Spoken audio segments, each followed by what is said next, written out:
নমস্কার বন্ধুরা, দিগনগর আড্ডা চ্যানেলে তোমরা সকলকে স্বাগত জানাই। মিস্ত্রি ফাইনালি বাড়িতে কাজে এসেছে। মানে মিস্ত্রি পাওয়া বা ভগবান পাওয়া একদম এক ব্যাপার হয়ে গেছে। যেহেতু সরকারি ঘরগুলো ঢুকেছে, মিস্ত্রিকে আর পাওয়া যাচ্ছে না। তো প্রায় 10-15 দিন পরে আসলো আমাদের বাড়িতে। আর আজকে যে কাজটা হবে সেটা হলো এই দরজার পিলারগুলো হবে বা থামগুলো হবে, আর জানালার পিলারগুলো বা থামগুলো হবে। এই 6টা হবে। তো একটু আগে এসেছে মিস্ত্রি, এসে তোমার ওই টিন যে টিন হয় পাতলা টিন, ওই টিন দিয়ে বানিয়েছে, মানে গোল গোল পিলার বানিয়েছে। ওই রডের ভেতরে ঢুকিয়ে ঢালাই করা হবে।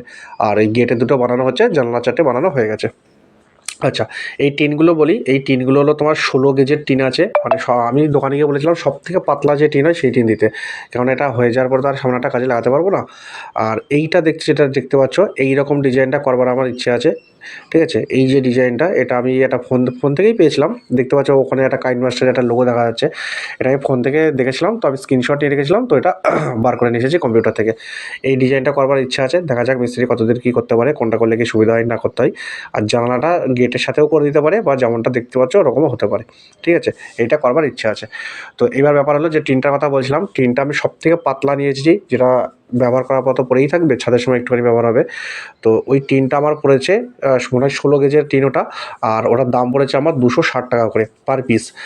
একটা বন্ধুর কাছে আমার ছিল দুখানা টিন, মানে ওরই টিন ছিল, আমি নিয়ে এসেছি ওর কাছ থেকে চেয়ে, কারণ হয়ে যাওয়ার পরে ওরও পড়েছিল।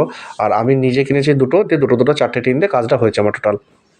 আচ্ছা, এই যে যেটা দেখতে পাচ্ছ এখন, এটা আমার জানালার বিট, এই থার্মোকলগুলো খোলা হবে। এবং আরও আজকেও থার্মোকল আজকেও লাগবে। জানালার উপরের যে বিটগুলো হবে সেইগুলো করবার জন্য, ওটা আমি দেখাবো যে কটা কি থার্মোকল এনেছি।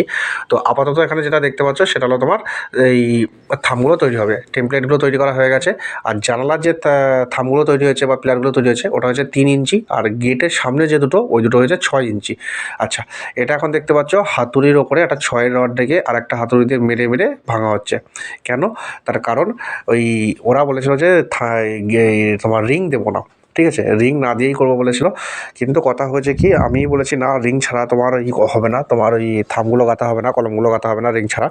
তখন হয়েছে কি, ওই বললো তাহলে ওটা জানালারগুলো তো 3 ইঞ্চি যেহেতু ঢালাই হবে, ওখানে তো তোমার 1 ইঞ্চি পেছন দিকে কভার আর থাকবে না রডের, অতএব ওটার ভিতরে দেওয়া যাবে না। ওখানে আবার 3টে করে তো 8-এর রড যাচ্ছেই।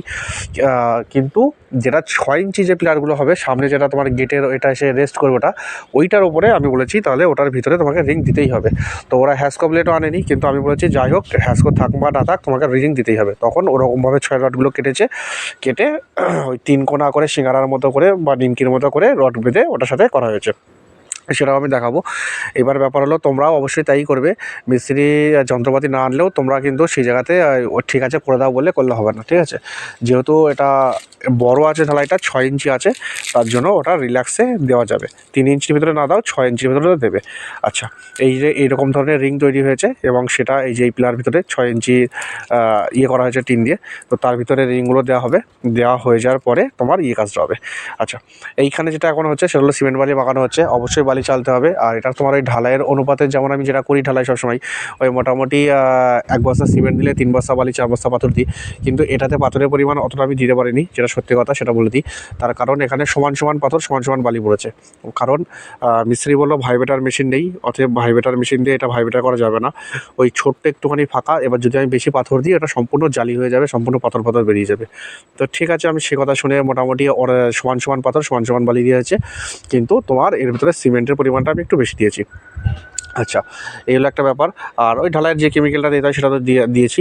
আর বালি ফালি সব ছিলে নিয়েছি, ভালো করে মিশিয়ে টিশিয়ে নিয়েছি। আচ্ছা, এখন যেটা দেখতে পাচ্ছ সেটা হলো ঢালাই হচ্ছে, কলমটা 6 ইঞ্চি ঢালাই হচ্ছে। এই তোমার এই দুটো যেটা হচ্ছে, সামনের গেটটা হচ্ছে 6 ইঞ্চি হচ্ছে। এর ভিতরে কিন্তু রিং দেওয়া আছে। ঠিক আছে, আর এই দেখো এখানে অল্প অল্প করে নিয়ে যাচ্ছে তোমার মশলাটা। আর নিয়ে যাওয়ার পরে কিন্তু সম্পূর্ণটা ঢেলে দিলে হবে না, ওই কড়াই সমেত। ওইটা ঢালবার সময় সব সময়ের জন্য ভেতরে তো একটা কঞ্চি বা বাঁশ, সেটা দিয়ে দেখতে পাচ্ছ ভাইব্রেটার করা হচ্ছে বা খুঁচিয়ে দেওয়া হচ্ছে। ওইটা তো করতেই হবে সবসময়, আর ওটা ভেতরেই থাকবে। আর ওই হাতে করে নিয়ে অল্প অল্প করে ভেতরে মশলা দিতে হবে। ঠিক আছে, নাহলে একটুখানি বেশি পড়ে গেলে, একটুখানি ফাঁকা থেকে গেলে, সেটা কিন্তু আর মেকআপ করা যাবে না, যেহেতু ভাইব্রেটার নেই। বুঝতে পারলে? মানে এই কড়াইয়ে যা মশলা নিয়ে গেলাম, নিয়ে গিয়ে 6 ইঞ্চি প্লেয়ার হচ্ছে, ভাম করে ঢেলে দিলাম সবটা, ওরকম করা যাবে না। আমি দেখাচ্ছি কীভাবে দেখাবে, কীভাবে দেবে ভেতরে, আমি দেখাচ্ছি। যদি মিস্ত্রি ওরকমভাবে দেয়, তোমরা সঙ্গে সঙ্গে বারণ করে দেবে, বলবে যে না, ওইভাবে দিতে হবে না। এই দেখো মিস্ত্রিটা হাতে নিয়েছে কড়াইটা, হয়েছে। এইবার একটা হাতে করে কর্নিত নিল, এই কর্নিত নিল, ওই যে এক কর্নিত করে ঢালছে। হ্যাঁ, এটা একবারে দিলে কিন্তু সমস্যা হয়ে যাবে, ওরকম 1 কোণিত 1.5 কোণিত করে দেবে আর একটু একটু করে তোমার মশলাটা গেজে দেবে, ঠিক আছে? এইভাবে কাজটা করতে হবে, আর ভালোভাবে না গেজলে কিন্তু ফাঁকা হবে। আচ্ছা, আর এটার ভিডিওটা শেষে আমি দেখাবো ভাইব্রেটারের কী কাজ, যেহেতু ওটা বাঁশ দিয়ে এটা করে করছে, ঠিক আছে? আর ওটাতেও হচ্ছে না তা না, হচ্ছে কিন্তু একদম প্রপার না। আর এই ভাইব্রেটার দিলে কী হয় সেই লাভটা আমি দেখাবো, কিছু কিছু তো থাকবেই এয়ার বাবলস, সেইগুলো আমি দেখাবো ওটা খুলে দেওয়ার পরে। এবার আজকে এতটুকু কাজ হয়ে গেল, এবার আগামীকালকে আবার মিস্ত্রি আসবে, যেহেতু মিস্ত্রি পাচ্ছে না কিচ্ছু করার নেই, যদি তোমরা পারো মিস্ত্রি অ্যাভেলেবেল থাকে তাহলে এই সিটটা একদিন রেখে দেবে, তারপর দিনকে খুলবে। যেহেতু মিস্ত্রি পাচ্ছে না, প্রচুর চাপ, সরকারি ঘর ঢুকেছে, তার জন্য আমি আগামীকালকে আবার মিস্ত্রি আসবে, এটা খুলে দেবো, খুলে দিয়ে এর ওপরে খানিকটা গাঁথা হবে। আর জানালার যে বিটগুলো হয়, ওপরে সামসানের বিট, দরজার বিট, জানালার বিট, যে সামনের গেটের ওই বিটগুলো করা হবে। তারপর একদিন রেস্ট দেবো মাঝখানে, তারপরের দিনে ওর উপরে সেন্টারিং করা হবে, টোটাল ওপরের ডিজাইনটা একবারে ঢালা হবে, ঠিক আছে? এবার যদি তোমার সেরকম সময় থাকে, কাজ করতে করতে মাঝে মাঝে এগুলো করিয়ে নেবে, তাহলে তোমার ফাঁকা পাবে। আর যদি সেরকম সময় না থাকে তাহলে ওই বললাম আমার যেমন হচ্ছে ওরকম হবে। আর দ্বিতীয় ওপরে সেন্টারিং করার সময় তো মাঝখানে একদিন গ্যাপ দিতেই হবে, ঠিক আছে? এই হলো ব্যাপার।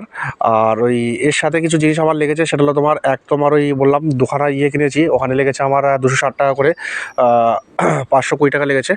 আর ওই থার্মোকল কিনে নিয়ে আসলাম একটুখানি আগেই, যেগুলো গেটের ওপরে যে ডিজাইন করা হবে সেই থার্মোকল কিনেছি, ওখানে আমার নেই করে 10 পিস নিয়ে এসেছি, আরও লাগবে, আপাতত 10টা নিয়ে এসেছি আমি।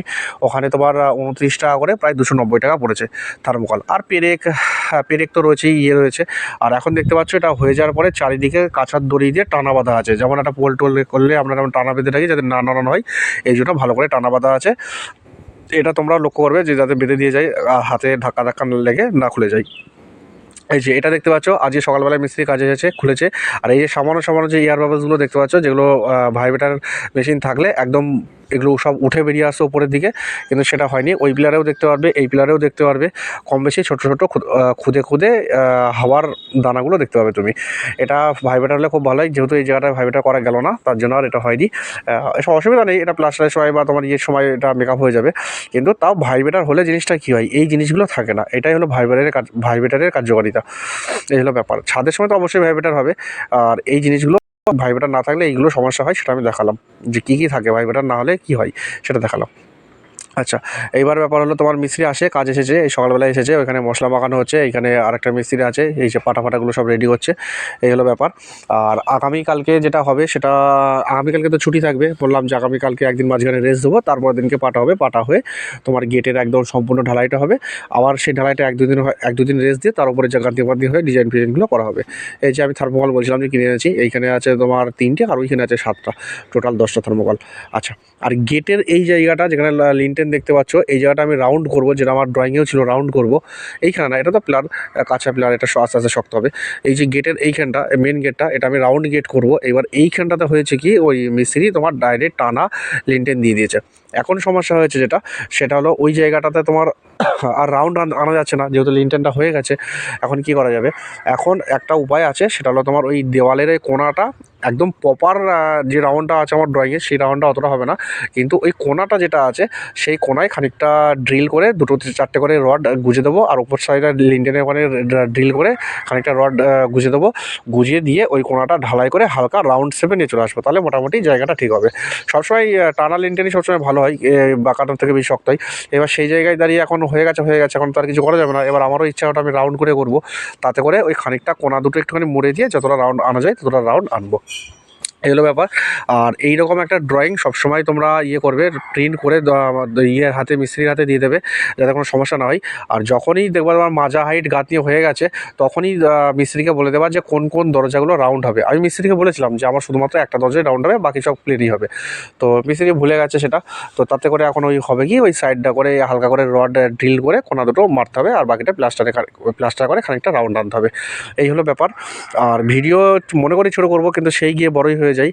তো যাই হোক, আজকে ইটভাটাতেও গেছিলাম, সেখানে কিছু টাকা দিতে গেছিলাম, আর নতুন ইট বার হয়েছে, সেটাও একটা ভিডিও করে দেখাবো। এই যে আমি যেটা বলছিলাম গেটের সামনে এই জায়গাটা আমি রাউন্ড গেট করবো, এই কোনা দুটো একটুখানি রড গুঁজে ঢালাই করে রাউন্ড আনতে হবে। তো ঠিক আছে, এইটুকুই থাকলো ভিডিওটা, দেখা হচ্ছে আবার পরের ভিডিওতে। আর ওই ইটের একটা ভিডিও, ছোট্ট করে একটা ভিডিও দেবো, যে ইটের কেমন ইট বিক্রি হচ্ছে, বা কেমন কী ভাটার চাহিদা, কেমন কী ভাটার চাপ যাচ্ছে, ছোট্ট করে একটা শর্ট ভিডিও দেবো, ওটা দেখো তোমরা, তাহলে বুঝতে পারবে। কাছাকাছি যদি কেউ থাকো তবে অবশ্যই এই ভাটা থেকে ইটগুলো নিতে পারবে তোমরা। ঠিক আছে, ধন্যবাদ।